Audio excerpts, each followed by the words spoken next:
sir. Hello, Chezi. How are you? I'm good. What are you doing? Doing well. I think I might have caught something from one of my kids, perhaps, but hopefully I'll be fine. Taking in the very, very devastating news with those three captives that were unfortunately killed by friendly fire. So, horrible situation, of course. So that was a little damper on the mood. Yeah.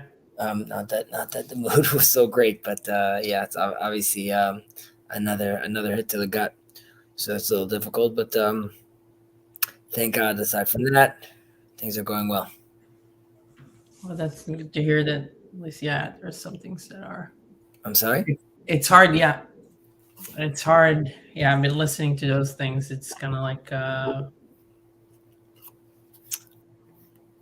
things feel like a roller coaster in terms of things happening all the time, and it keeps going up and down. So it's tough. Yeah, I mean, we'll see how much the world can stomach. Which we'll see how much Israel can stomach. Yet to be seen. Yeah.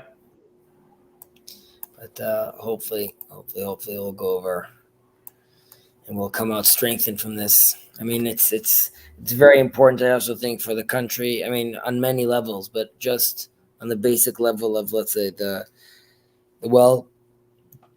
sort of the emotional well-being of the country. Like, we need to come out of this moving towards the right direction. Like, I'm not even saying what that looks like, but there needs to be that we feel like we've moved to a new phase. Right.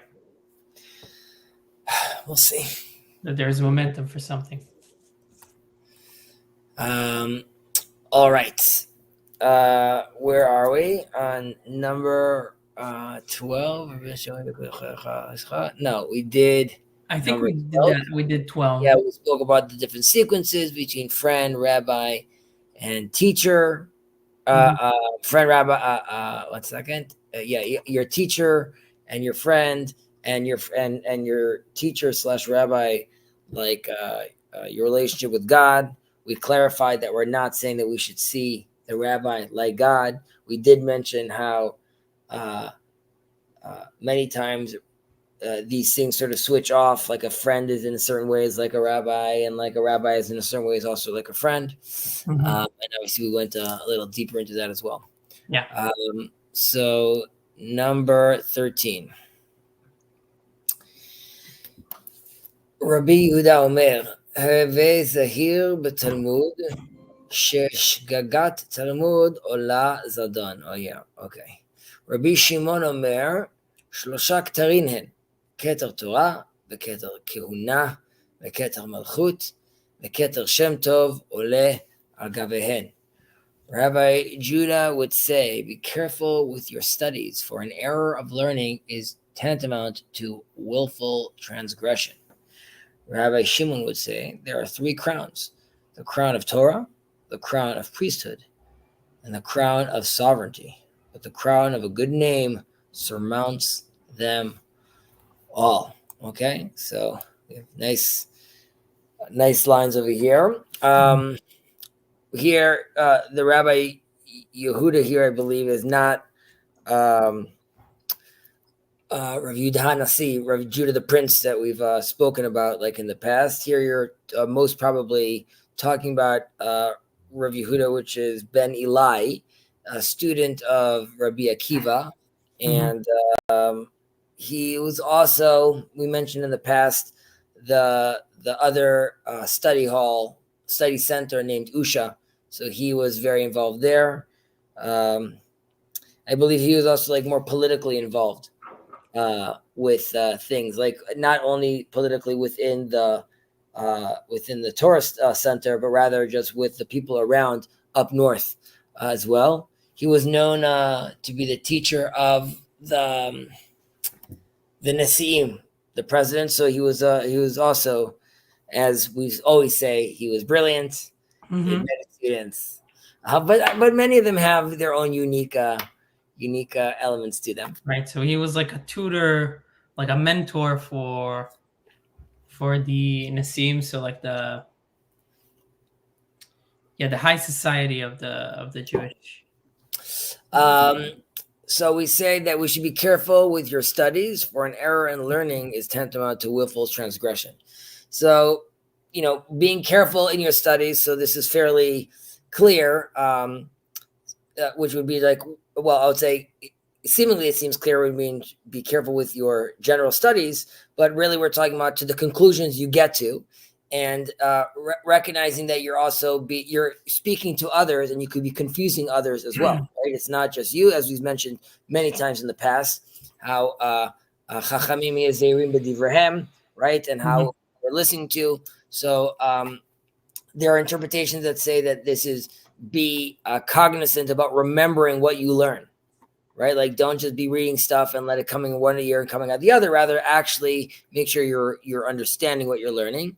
It's not asking the teacher the relevant question, right? As in, yes, he's your teacher, but you should feeling comfortable enough to be asking the things you don't know, right? If you be sitting in class and a lot of times the teacher says everyone understands and everyone's quiet, so he keeps on going. Really, no one understood, and like that would be like that's on you to speak up and sort of seize your learning, right? You gotta take it. There's a dual relationship here, because some other place it will tell us that the person that's teaching, you need to be careful because you want to that you don't want to feed them poisoned water, right? I think that was one of maybe. And like we were talking about earlier in the last section, which talks about how your student is also your rabbi. So here too, you could look at this is telling you to be careful with your students. And we're talking to the teacher over here, not to the one studying.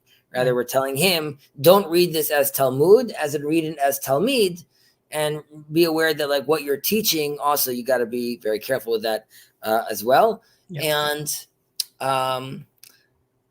there's also an understanding over here that we're talking. The reason we're also saying over here that there is like a willful transgression is also because as you're learning this, you're getting to a place where you start getting like potentially heretical thoughts if you're not learning properly, and then the more you sort of dive into that, you're taking on more and more going into that doubt, even though personally I'm not such a fan of that interpretation, because I think, as we mentioned in the past, I think going through those gateways of doubt are sometimes necessary, and many times necessary in gaining more insight and a deeper connection. But obviously you have to go and swim in the deep end at certain times.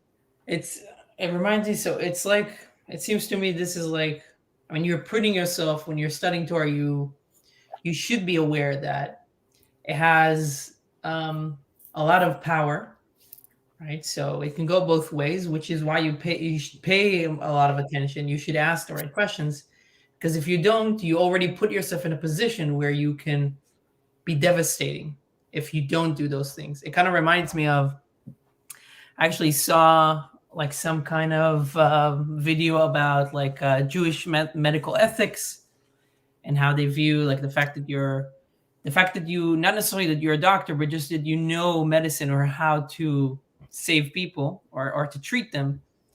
It makes you responsible. Like if you don't act in the moment, you are actually responsible. So you're abrogating your responsibility.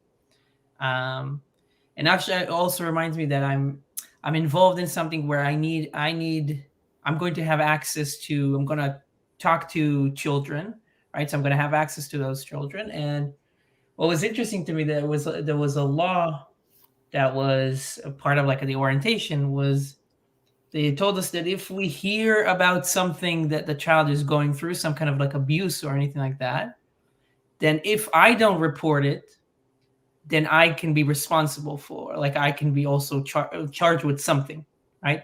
So I'm going to put myself in a position where, I'm not the one that's going to do anything, right? I'm just not reporting what I hear from the child, but putting myself in that position gives me the responsibility that an added responsibility that I need to report if I hear anything, and not just close my ears or anything like that. So I think that's first of all, thank you for sharing that, and I think that's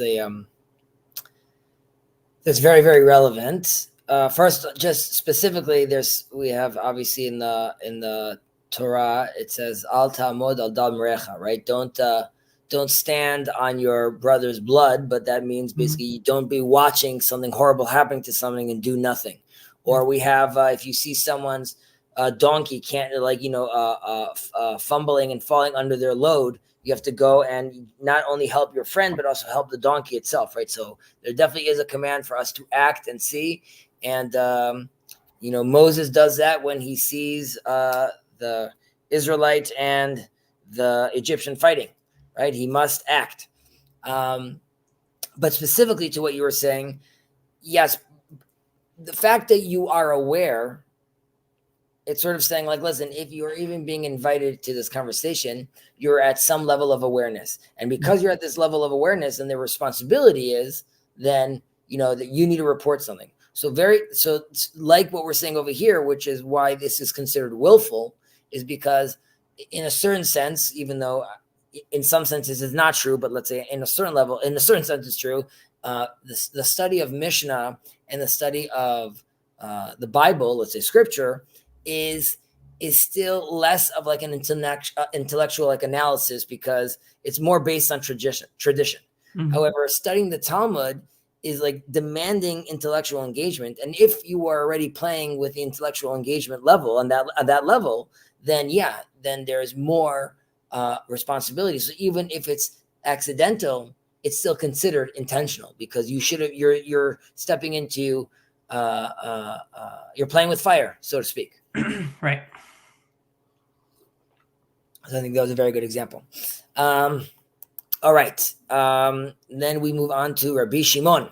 Right, so he said, Omer shloshak tarim hen, keter Torah, keter kuna, keter malchut, keter shem tov, ole al gebehen. Rabbi Shimon would say there are 3 crowns: the crown of Torah, the crown of priesthood, the crown of sovereignty, but the crown of good name surmounts them all. So Rabbi Shimon over here is our famous Rav Shimon Bar Yochai, which I believe we've already saw already in the past, but he was a student of Rabbi Akiva.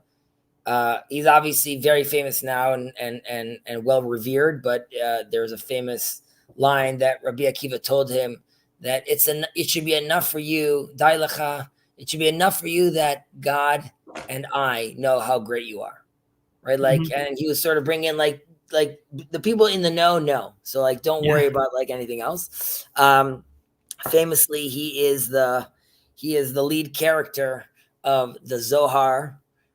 We deal with Rav Shimon Bar Yochai constantly, or what he represents. There are famous midrashim called the Sifri that speak about different sections of the Torah. So some of them are from him, and they're beautiful, famous midrashim that one should study. And famously, he has a story of the cave. Right. He was fighting the Romans. He was there for years. To all who don't know, you're welcome to chime in and ask, and I will expand if needed. So he's talking about these 3 crowns. I think instinctually we could look at these as like symbolizing like Moses, Aaron, and David, right? King David, Aaron being the priest, Moses being the also from the tribe of Levite, however, representing the bringer, the giver of the Torah, right? Torah to Moshe. Philo, or Yedidia, as he's called in Hebrew, he specifically, I think he believed there were 4 crowns. He has the prophecy crown as well.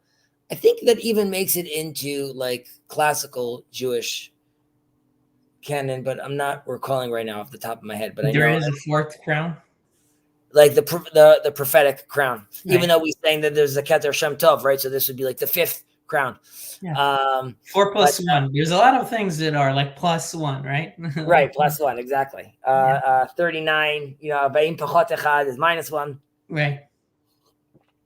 18 plus 1. Right. There's always place to add, right? We're always, just in general, the crown itself, when we're using this term, it symbolizes, in most countries, I would say, it symbolizes something that is like external and beyond the ordinary human, right? This is something that is like being put on top of him and it's supposed to be transcending. So this is why we're using this term, the Keter itself. Right. And there's, when they're giving us like this, when they're giving us this breakdown, they're trying to focus, the mission is trying to focus on, again, we spoke about this with regards to prayer, but this this conversation from bottom up and top down, right? So we have the Torah crown, which is God comes and gives us the Torah and speaks to us, right? So that we have the coming from above to below. And then we have our conversation back to God through the priests, in a certain sense, right? That's bringing from below above. And then we have that stage, that mediator in the middle, which is the king, which is really supposed to take divinity and bring it down to the people itself. And this is less getting into the concept of a physical king, like a man, rather the concept, like the translation over here is in English, sovereignty as well. And kingship, you could say Torah kingship is easier to see because it's Torah, and the priesthood is very specific. With regards to kingship, these are things that are sometimes hidden because these are more divine. I mean, Jacob wouldn't like this, but I would say, let's say that the state of Israel is something that is humanly driven, but I would say that we can't see the divine nature behind these things, right? And that's why while it's being a process, I'm very okay if currently we're looking at it like an unbaked potato. I still see the invisible hand, so to speak, guiding it along, or at least that's what I choose or believe or have faith in. Famously, also just because this is we just finished the holiday of Hanukkah, so the Torah forbids really having the connection of priesthood and kingship together. That leads to disastrous results, whether it's complete mayhem because you don't have someone actually dealing with things properly from like the secular and governmental and political with its capabilities. And on the flip side, you also have a loss of divinity. You have a loss of religious identity once you have that combination, as we see that while the rabbis still respectfully talk about the king, the ruler, the rulership of the Hasmonean kings as still the kings of Israel. Nevertheless, internally, there was obviously a lot of criticism towards everything that was going on with Hasmoneans, in a certain sense, also culminating in Herod and that problematic lineage as well.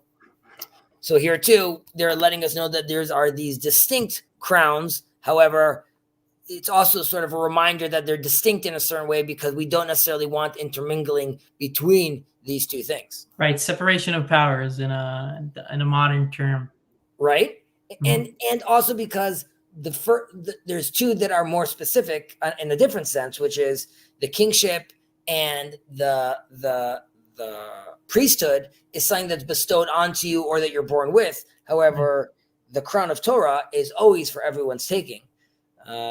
As they say in the Gemara, the Torah munachat b'keren zavit, kol harotzeh yavo v'yikach. The Torah is in the corner. Anyone that wants it is welcome to go, grab it, and start learning. So,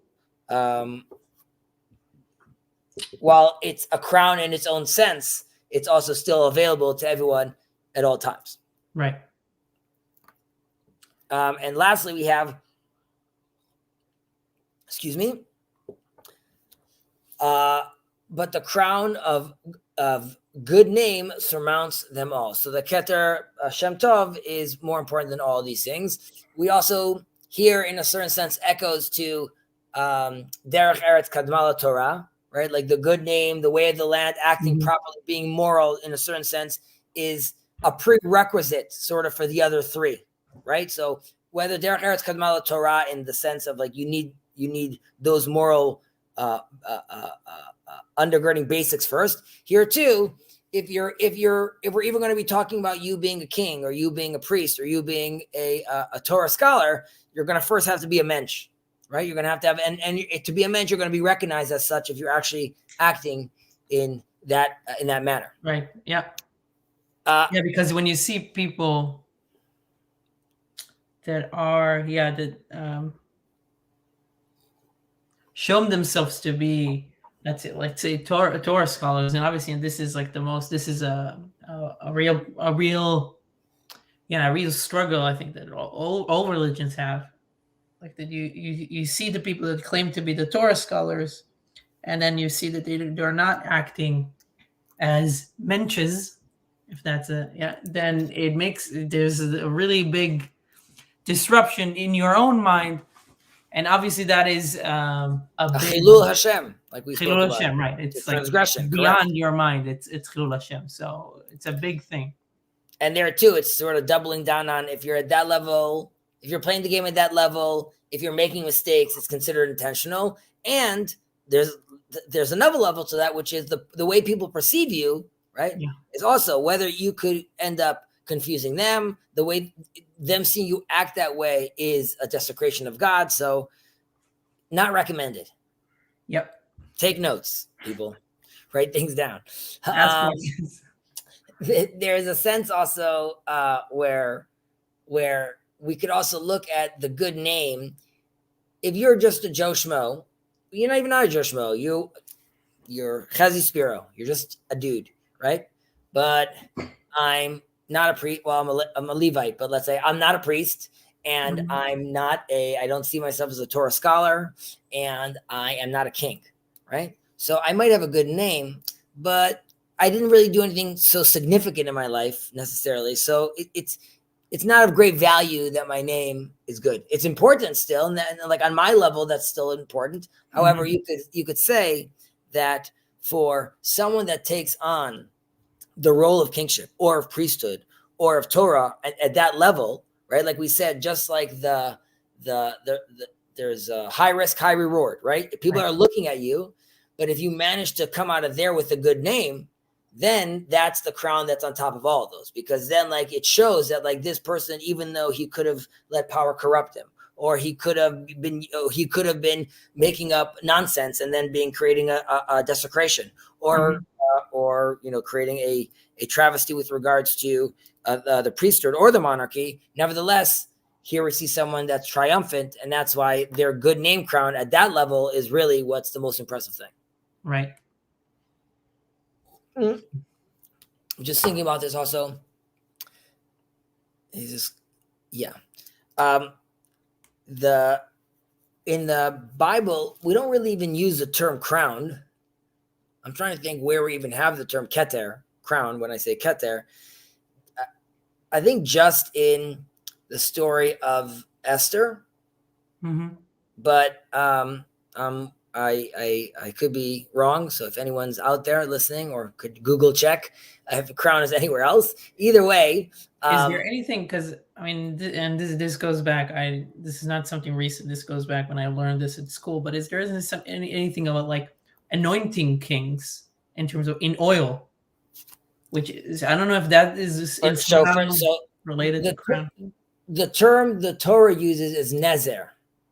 Right, that's the two they use for, let's say, or a zer, which also connects to Zohar, because Shemen HaMishcha, when you put it on your forehead, it would shine, right? And that's like this shining, the zer that you're giving yourself, this halo that you're giving yourself, so to speak.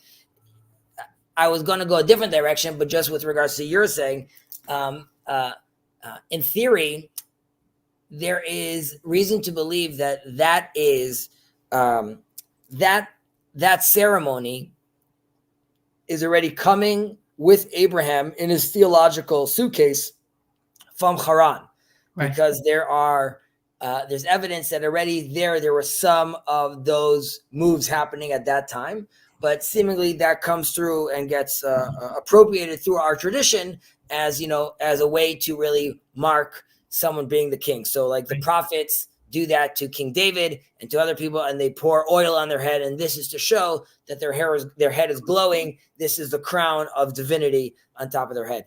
But why that relates to the Nezer is that there are three kelim. Blanking on the word right now, but vessels. There are three vessels in the temple which correlate to these crowns. We have the ark, which obviously correlates to the Torah, because the tablets and the broken tablets are there, and we have the lechem hapanim, which is like the bread that's prepared, and that is to symbolize sustenance and abundance and like a healthy economy, which is also to represent kingship, which was ruling as far as on that level. And then we also have the golden altar, which is for the incense altar, and that is done by the priests. However, and again, I'm sorry, Jacob, Rav Kook thinks that, and all these three were known to have a zer on top of them, a crown on top of them as well, like their own halo that they create from the fire that they create, or the smell, the steam that's coming out of the bread, or the Torah, the Ark of the Covenant having its own glow from its being also gold. And all these things are gold here. Almost all of them are gold. But Rav Kook said that the one that doesn't have,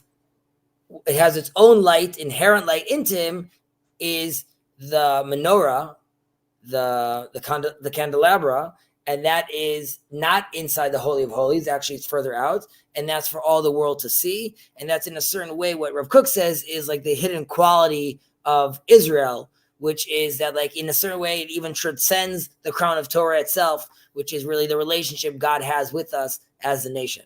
But again, perhaps that's too right. You know what? No, that's not a problem. I said that nation. That's not necessarily even the state of Israel. Just the nation of Israel. Jacob should love it. Yeah, it could be interpreted in a reasonable way. Let's scroll down. Let's do it. You want to read? Yeah. רבי נהוראי. Oh yeah. Okay. נהוראי אומר, היה גולה למקום תורה, ואל תאמר שהיא תבוא אחריך, שחבריך יקימוה בידך, ואל בינתך אל תשען. Rabbi Nehorai would say, exile yourself to a place of Torah. Do not say that it will come after you, that your colleagues will help you retain it. Rely not on your own understanding. Okay. All right. So Rabbi Nehorai. Some people say it is another name, synonym for Rabbi Meir, that we've mentioned also in the past. And some, I think the interpretation was it's a nickname. I don't know what it's a nickname for, but it's used as like Nahor, like lighting up. Like he would lighten up the faces of the rabbis with his Torah study, because you know it, he was brilliant. He was brilliant. He knew it all. No, it might be a good literal translation for brilliant, right? Right, exactly. He was the official one. By the way, you could see just in the first line over here is like the story of the Israelite, basically the Jewish person, like exile yourself to a place of Torah, to 40 years in the desert to come back to to Israel. There's this whole sense of like us constantly going through our ups and downs and needing to move out to the fringe to come back to the center. So there's that movement over there, but I would say the more streamlined interpretations are that you should exile yourself to a place of Torah, and we're using such harsh terms, is because while you could say that, well, the let's say the more harsh interpretation would be, you need to leave your current space, even if it's a space of where there's real Torah happening, because you want to move out and gain different perspectives, right? You want to be out there in the world and sort of seeing different points of view. Right, which relates to the last sentence of the Mishnah. Correct. And there's another sense, which is exile yourself to a place of Torah, which is you could be studying in your little local hall, but if you want to play in the big leagues, then go to the NBA. You know what I mean? Like, go there where they're studying at the highest level, and that's where you need to be sending yourself. And there's an exile feeling over there, because, like we said, you need to leave the material world and you need to transcend it in a certain sense, because that's what the Torah is telling you it is. It's saying, I'm transcending this, and it almost requires us to do b'ze'ir ampin, in a small way, the same thing, to show that we too are willing to leave, let's say, our current status and exile ourselves, move out to a different place, to a different realm, so to speak. Yeah, this is very interesting. It almost feels like Rabbi Norai had something, like he felt, and it almost feels like modern in terms of like he didn't like a warning, more so than others, or a premonition or a warning. So you could see this as he goes on with what he says in the end over here, and we mentioned this also in the past, which he talks about his friends, and then he talks about also like your own understanding. So the sense over here, which is, again, it's harsh. You got to leave your home, family, and let's say childhood behind, because when you're trying to explore and learn new things, right? Like, friends are going to keep you sort of in your own mindset, and you're looking to gain new insights and do new things, and you want a teacher to sort of take you to that next level. So you need to, again, remove yourself from those places. And in exile, in a certain sense, being in exile allows you to really, we go on cleanses today, but it allows you to focus in a certain sense, and then start noticing the quote unquote secrets out there that could be attained, because you are now focusing on the signal, and there's a lot less of that noise.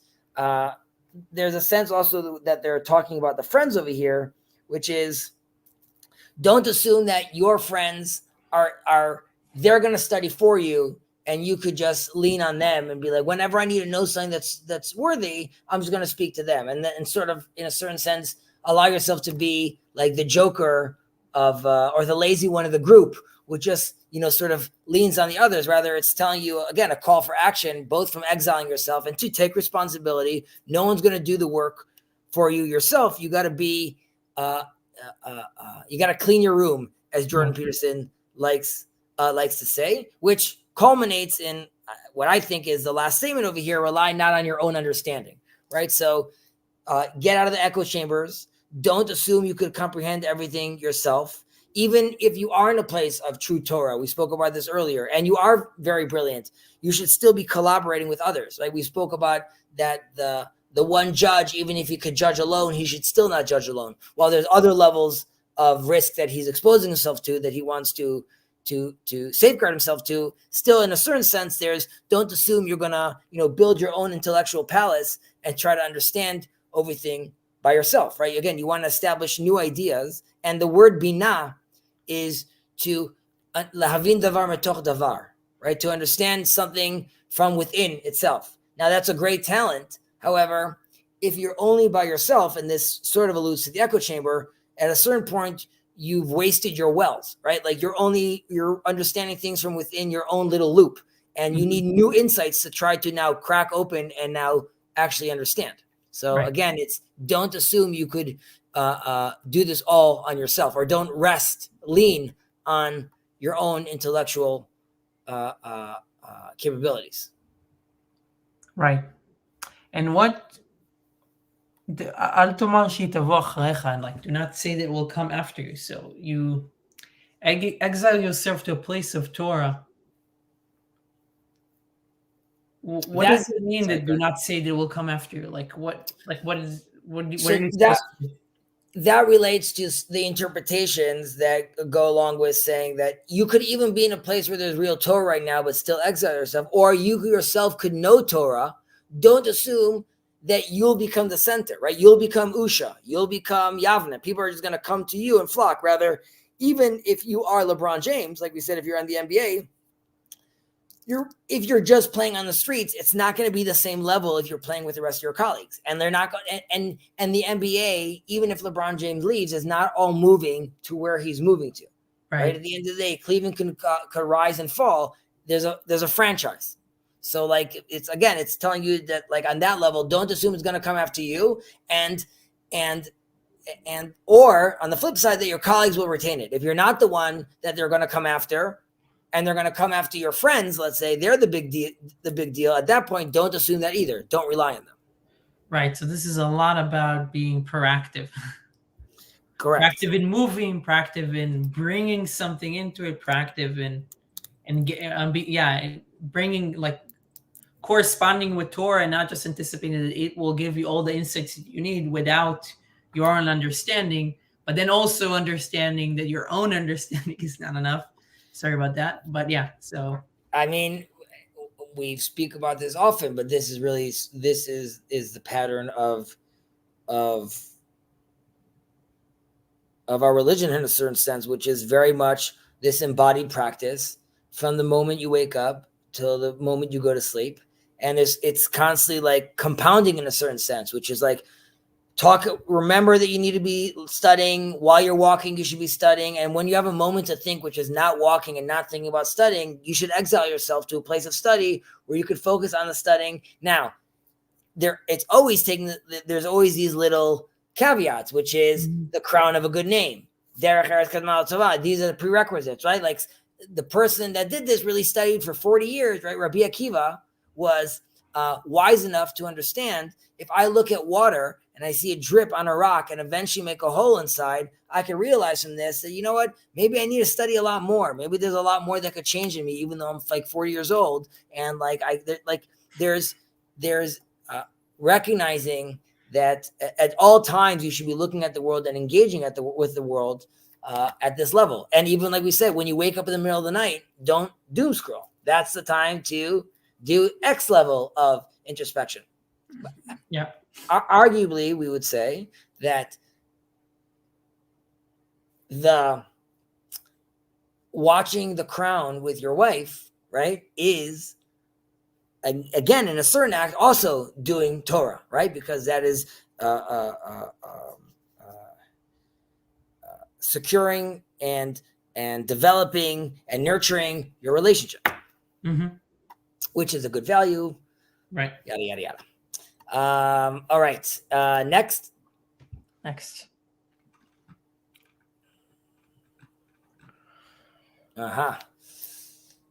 All right. Rabbi Yanai Omer, אין בידינו לא משלוות הרשעים ואף לא מיסורי הצדיקים.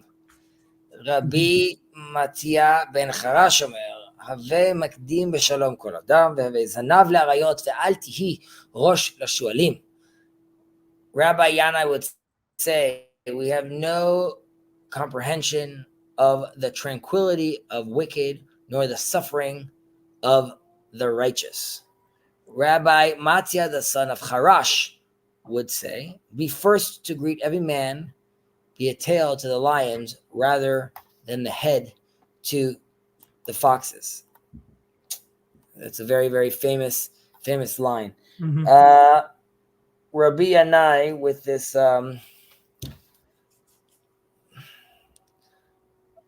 like Job, a very pessimistic sort of outlook over here. Well, I guess we'll get into that. But he was after the Zugot, before the Amoraim, the interpreters.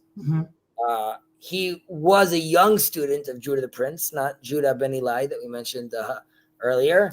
He too had many students. I don't know if they said he was brilliant, but he had many students. Oh, but fun fact, he did practice what he preached, which is Torah ve'avodah. He had I think it's up north, his own study hall up north, and there I believe half the day, a portion of the day was doing actual work. Like all the students worked and did, had that combination of both those elements, while believing that doing work within itself is also a version of Torah values and manifestation as well.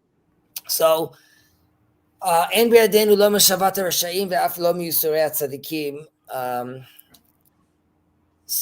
I would say, first off, linguistically, there's something, I don't know if this is true in English, but the opposite of Yisurim in Hebrew, I don't know if it's tranquility, or like it's not shalva, it's ta'anugim.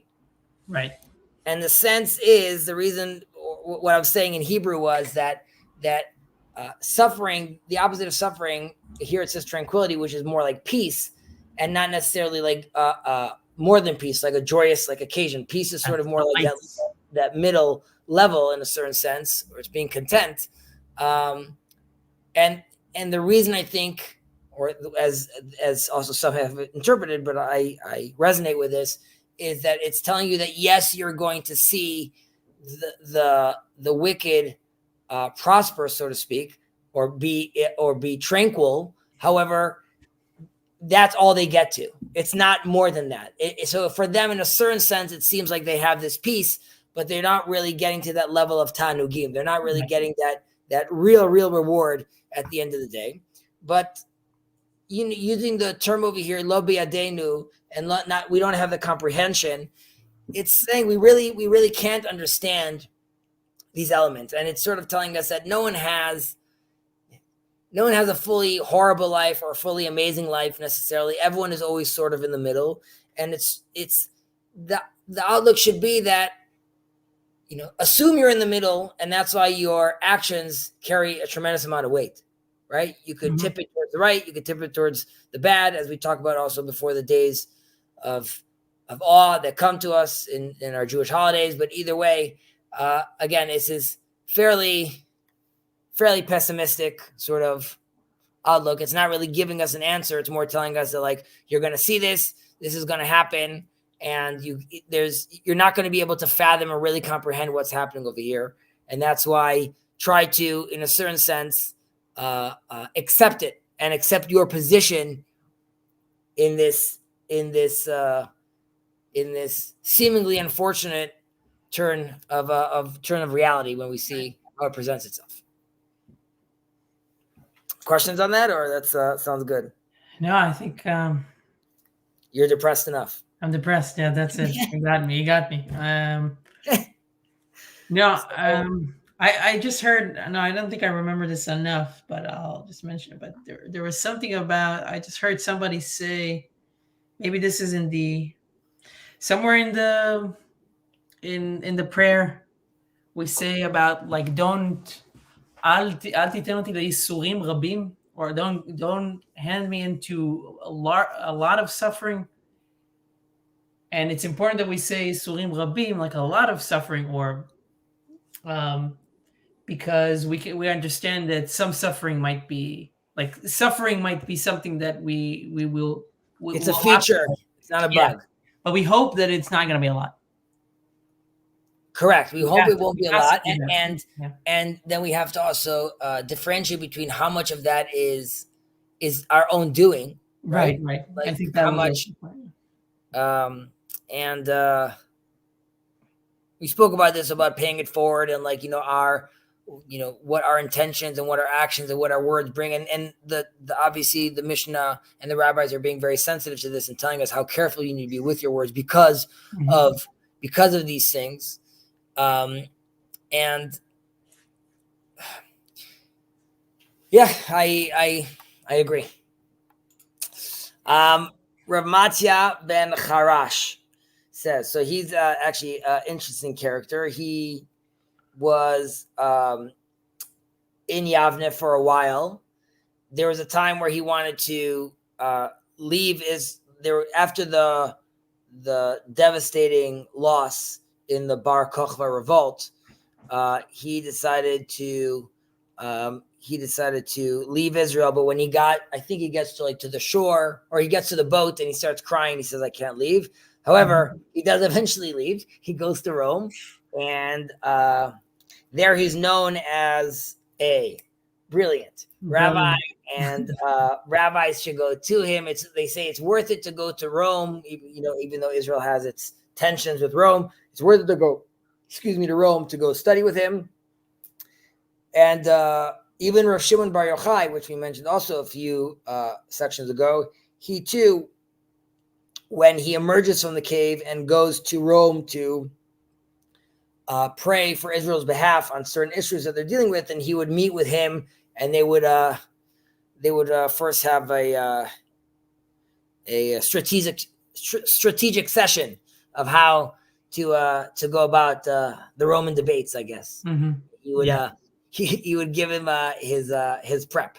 So he tells us, Havei magdim b'shalom l'chol adam, right? So we've seen this already before, how it's very, very important to see the intrinsic value in every single person, to recognize, and this goes back to the prerequisites of the Keter Shem Tov, of having the good name crown, right? Like if these are the way you act, then if you could start having the conversation of being recognized as king, prophet, or priest. But first you need to get to those levels, you first have to recognize all the other individuals.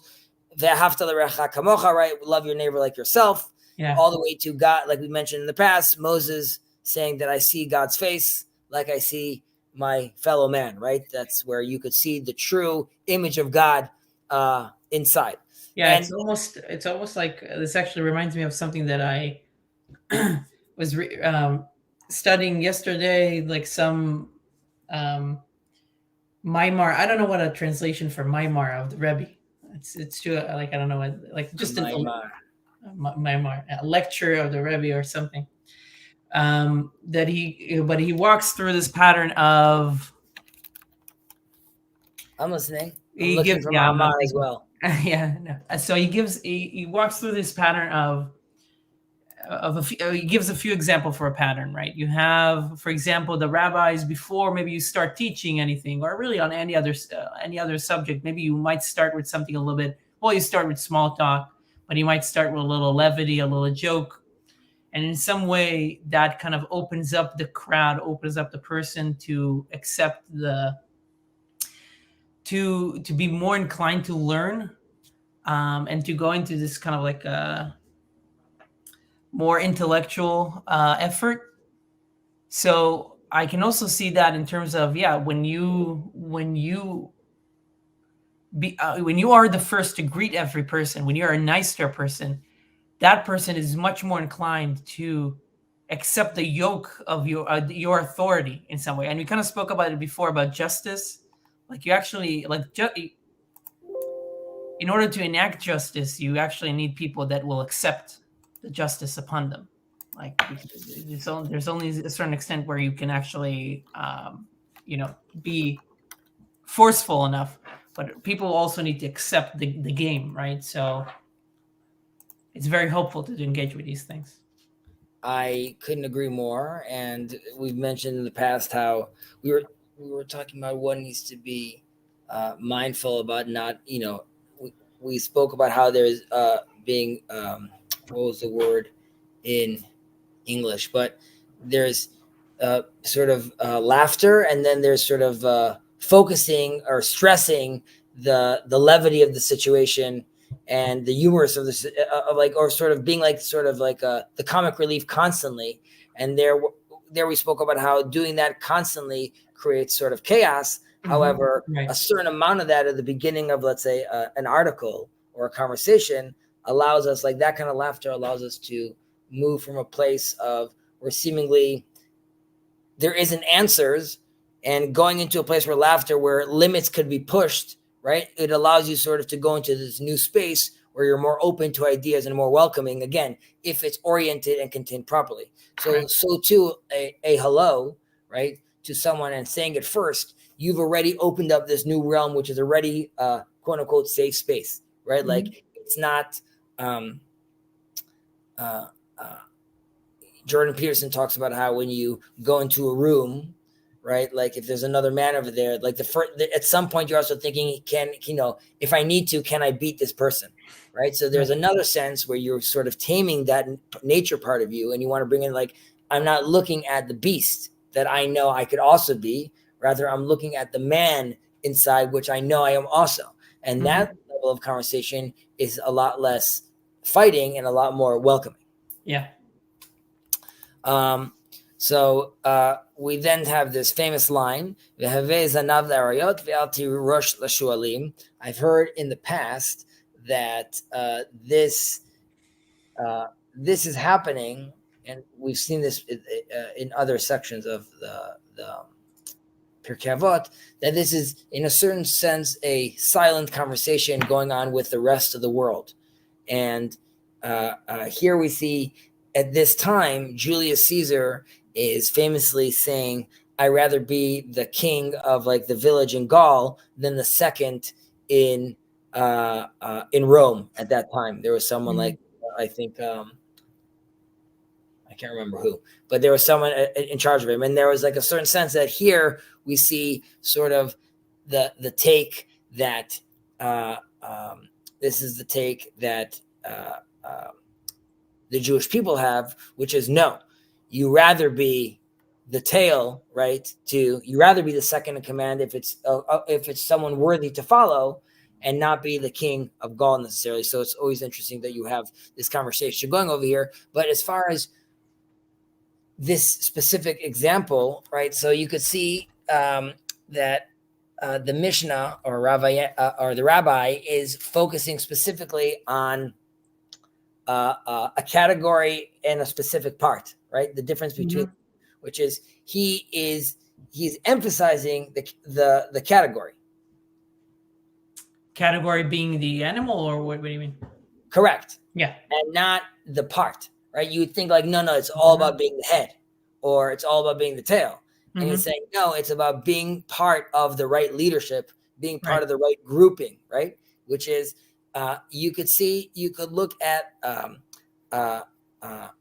it as someone that is a fox, where seemingly we're calling a fox like sly. There's cunning to it, which could seem impressive, but it's limited, right? It's constantly using tricks or sort of surface level understanding to try to make a bigger impression. However, a lion, in a certain sense, it doesn't need to flex its tail. Everyone knows it's the tail of the lion, because the lion itself is already representing a true, real sense of something authentic. And that's why even being a tail to something like that is still more worthy. In a certain way, it also relates, not in a certain way, in a classic Pirkei Avot sense, it relates to the beginning that we said, greet every person, right? Which is, there too, we assume every person, you could say that, oh, but this guy's just a tail. And we're saying, yes, even the tail matters, right? So this person that isn't the president or the king or the big shot, let's say he's just a lowly tail. But nevertheless, we see him as the image of God, and that's why we see him as the tail of the lion. Yeah. And for us, that is obviously a lot more impressive. Right. It's like, what are you part of, right? Like what group, or what, you can call it also ideal. It's important to understand or to be intentional about what part of ideal or plan you are a part of. If it's the plan of the fox, which is, like you said, is sly, or is like has a certain way of living, versus the way of the lion, who has a certain position, and also embodies something that is, at least from our, like, the metaphor that we put on that, is something a little bit more royal and high, then that is what you want to be a part of. Yes. There's also a sense which, just again, speaking about the body part, emphasizing the body part here, is that you could work on your intellect, which could give you a great benefit, right? However, if you neglect the other parts of your body, right, metaphorically speaking, you're limited. You're going to only end up being the head of the foxes, which is like it's a skinny, weak body, so to speak, relatively speaking. And yes, there's a great head, but how far can that take you? Well, however, the lion, right, it recognizes that not only does it work on it being a lion, but even the small aspects from the tail to the paws, every part is also important over here. And it's, again, representing a more sort of wholesome feel of the animal and not just focusing on the intellect. Right. I think we'll